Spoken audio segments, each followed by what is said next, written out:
დღეს ისეთი ფუმფულა და ნაზი ხვავილები გამოვაცხვე, რომ ერთი შეხედვითაც კი მოგინდებათ გასინჯვა. შიგნით კი უგემრიელესი ჯემის შიგთავსი იმალება. მოდი ერთად მოვამზადოთ ეს ლამაზი ფუნთუშები. არის ძალიან მარტივი რეცეპტი და დარწმუნებული ვარ აუცილებლად გამოგივათ უცდით. შეინახეთ ახლა ვიდეო რომ არ დაგიკარგოთ და დავიწყოთ. პირველ რიგში გავადნობ კარაქს, რომლის რაოდენობაც იქნება 150 გრამი. ახლა კი შევათბობ რძეს, რძის რაოდენობა იქნება 500 მილილიტრი. დავამატებ დაახლოებით 2-3 ჩაის ყოფს შაქარს და საფუარს. საფუარის რაოდენობა იქნება 12 გრამი. რძე ცხელი არ მოგივიდეთ, თორე საფუარი არ გააქტიურდება. ახლა დამჭირდება 1 კილოგრამი ფქვილი და 2 ცალი კვერცხი. გამთნარ კარაქში დავამატებ 200 გრამ შაქარს. კარაქი უნდა იყოს გაგრილებული. ახლა კი უკვე გადავიტან წინასწარ გააქტიურებულ საფუარს. ასე მარტივად ხელით მოვზილავ.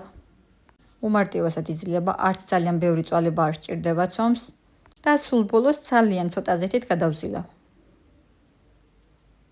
ეს უბრალოდ ლამაზი ფორმა რომ მიიღოს, საჭირო არაა.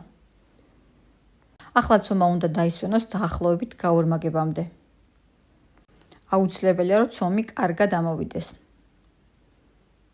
მე გამოვიყენე სამზარეულოს ცელოფანი, მაგრამ საჭირო არ არის.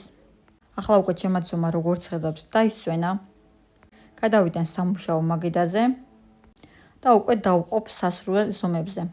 ამ რაოდენობის ზომისგან ზუსტად გამომივიდა 30 ცალი ფუნთუშა.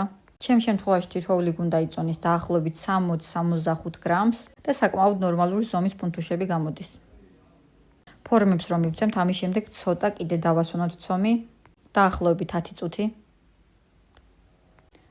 10 წუთის მერე კი შეგვიძლია უკვე დავიწყოთ სასურველი ფორმების მიცემა. ნაზად გავაბრტყელოთ. ფორმის მიცემა რა თქმა უნდა უმარტივესია. ჩანს კადრში როგორ ვაკეთებ. ახლა კი გადავიტანოთ ჩვენთვის სასურველი ნებისმიერი შიგთავსი. ამ შემთხვევაში მე ვიყენებ უგემრიელეს ვაშლის ჯემს. ჩემი აზრით ძალიან უხდება.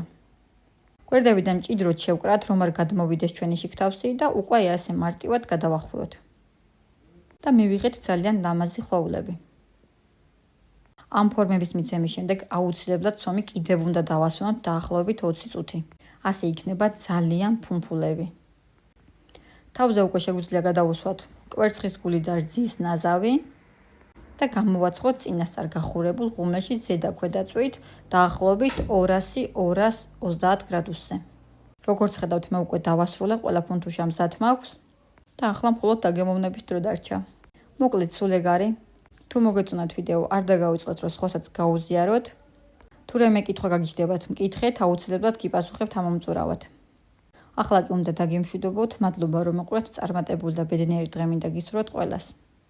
თუ ჩემი გვერდი არ გაქვთ გამოწერილი, გამოწერაც არ დაგავიწყდეთ. კარგად.